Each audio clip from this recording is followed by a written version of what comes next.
Most people grew up with a happy little show called Pingu. It was a show that had a clay penguin named Pingu, and it showed his adventures. The character spoke some sort of penguin language. The original show ran from 1986 to 2000. There was apparently an unreleased episode that was released a year later. Now, this is where it starts to become interesting. When I was 5 or 6, I saw the beginning of a Pingu episode called Pingu's Punishment.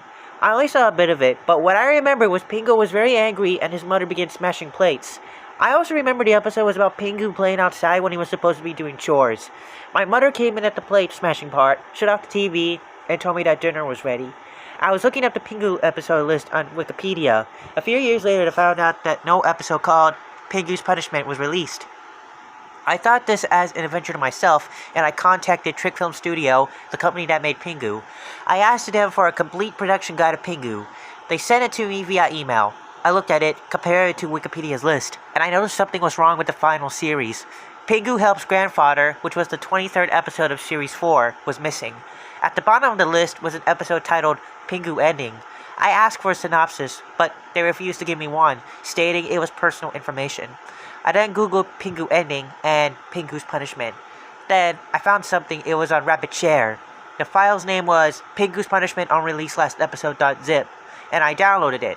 I went to my downloads, and I found the folder. It contained 2 files. One was a notepad file. It was titled Fear.txt. I opened it. It read, "This is an unreleased episode of Pingu dated April 11, 2000. The original plan to end the series, and this was actually released in some countries. Watch at your own risk." I began to feel a bit suspicious and my heart pounded, but my curiosity overtook me. I opened a second file, an AVI file. The first part was the same episode I saw when I was a kid. However, something felt off. The theme song was distorted, and instead of Pingu's usual Noot Noot, there was backwards audio. I recorded it with sound recorder, and it played, "You can't survive like this beyond death." I found that very creepy, but continued with the video. I got to the part where Pingu's mother was smashing plates. Suddenly, it cut to black. A blood-curdling scream was heard. It faded back to the kitchen. Pingu's mother was sitting on a stool crying, only it sounded real. She began crying, but it started to sound like laughing. Suddenly, it cut to Pinga.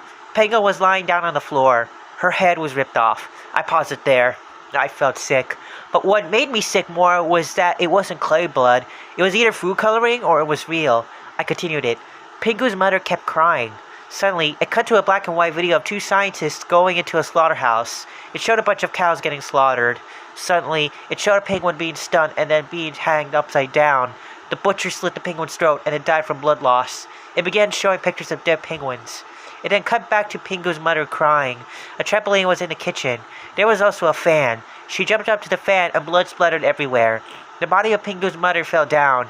It showed pictures of the dead bodies of Pingu, Robbie, and the other characters. An old music box playing "Hush Little Baby" faintly paused. I paused to go to the bathroom to vomit. I felt really nauseous and sick after witnessing what I had just watched. I continued the video. A distorted voice said something backwards. I recorded it and played it in reverse. It said, "Your life will be all pitch black in a few seconds." My chest pounded. The credits were in Times New Roman. The background continued to show disturbing images from before. It closed with a background of a mask with red eyes. The mask suddenly said in a distorted tone, "Darkness begins now." Suddenly my computer froze. Then the lights flickered and the power went out. The power came back on within a few seconds later. I was now shaken and I wanted to find the source of the film. I got in contact with Carlo Bonomi, the voice of all the characters. I pretended it was an interview and I talked about Pingu. I finally mentioned Pingu's Punishment. He stopped and he asked where I had heard that before. I explained the entire thing to him. He then told me the story. During the 4th season of Pingu, there was a writer-animator named Ted Goldman. Ted was a quiet man who usually wasn't that sociable. Sometime during the middle of the season, Ted's mother had been trying to reach something from the upper shelf. The ceiling fan was still on. She got decapitated. Ted was immediately hurt by this. He began submitting morbid ideas such as Pingu killing all the other characters. He even asked Belomi to do a voice of Pingu dying.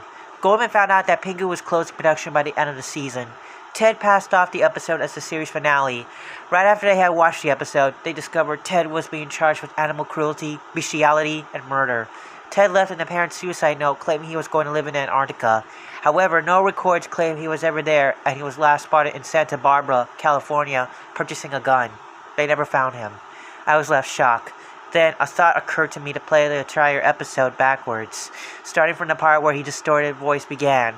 I heard a scream, a shout, and there's some words that I heard from a distance during the beginning of the episode when I was young that still haunts me to this day.